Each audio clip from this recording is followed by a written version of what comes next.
Bet horse racing on DRF Bets. We'll match your first deposit of $200. Get free expert picks and past performances, plus weekly cash back. All from Daily Racing Form, the most trusted name in horse racing.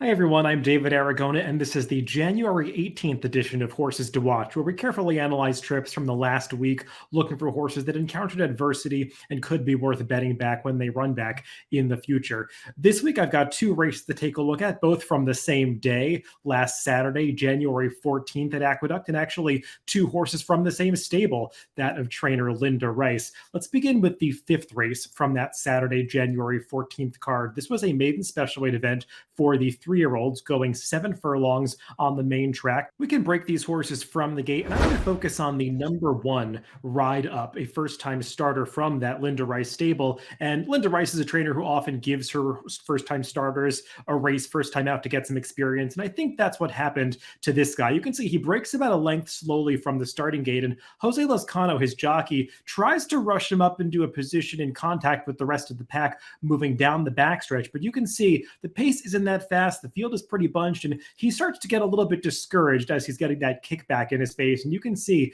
moving down the backstretch, he just starts to get further and further behind the leaders, despite the fact that they're really not going that quickly on the front end. And you can see at this point, when he's about 4 lengths behind the second to last runner, you've got all that dirt getting flung back in your face, and he's just kind of losing his will to run forward, and he goes off the screen, kind of loses contact with the rest of the field. He's going to come back into the picture by the time they come to the top of the stretch, but I do want to really emphasize this was not a race that featured that much early pace. The number 7 Clubhouse, who is up front throughout, he's going to take this field from gate to wire, and you can see the number 1 Ride Up. He comes back into the screen right here at the top of the stretch, and he's actually going to make a pretty good rally through the lane to get up to third here, finishing well behind that winner Clubhouse, who was pretty dominant in victory. But I like the run that this horse puts in between horses, kind of getting that education to come through inside of runners, and he's really finishing up strongly as they come onto the wire here. And we're not going to watch the gallop out, but if you want to go watch the horses run out past the wire for yourself, he actually runs right past that number 7, the winner of this race, Clubhouse, about a furlong after the wire. So I thought it was a pretty encouraging debut, given the fact that he was going out for the Linda Rice stable, who, as I said, tends to give horses a race first time out. This horse has plenty of pedigree, being by Malibu Moon, a very good sire, versatile sire, out of the stakes-winning Damn Walk with a Purpose. That makes him a half-brother to Palm Cottage and Where Paradise Lay, two pretty good sprinters who earned some nice 90-plus buyer speed figures during their careers. So I think that Ride Up could have a future, and one that's likely to do much better in his second start for trainer Linda Rice.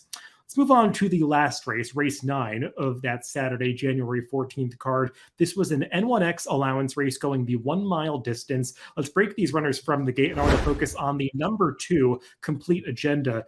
This is a horse, once again, who doesn't break that quickly, and you could see just doesn't have that much early speed, and that's basically one of this horse's characteristics. He's a deep closer, is not too quick out of the gate, tends to be a little bit sluggish in the early going of his races. And he's being ridden on this occasion by the 10-pound apprentice rider, Maddie Ulver. And I think that she just makes a few rookie errors on this horse, because you can see on a horse like this, you want to get him wound up and make that one big late run from off the pace. And first of all, she starts to ask him for his best a little bit too soon moving down the backstretch. You can see she's pumping on this horse, trying to get him back into the race. And she's going to try to split horses on the backstretch here, these two runners that are trailing the field in front of her. And just as she tries to get up in between these horses at the break for the turn, they're going to change paths just slightly and basically cut off her and Complete Agenda. Right about here, you could see she's going to have to basically pull back on the reins, get out of that spot. And that's the last thing that you want to have happen on a deep closer like this, a horse that is trying to make that big run, building momentum in the back of the pack, to get that momentum broken at a critical point in the race, just as he's trying to launch that move. It really is going to compromise his chances. And furthermore, this was not a race that featured very much pace at all. If you look at the time form US pace figures for this race, the first 2 fractions are color-coded in blue, indicating it was a slow pace. And after getting in that little spot of trouble at the half-mile pole, he goes wide around the far turn, and you could see there's just not a whole lot of passing going on in the stretch of this race. The horses that are 1-2 at the top of the lane, they're going to finish first and second here. And Complete Agenda is just passing some tired rivals at the end. He's ultimately going to finish sixth in this race.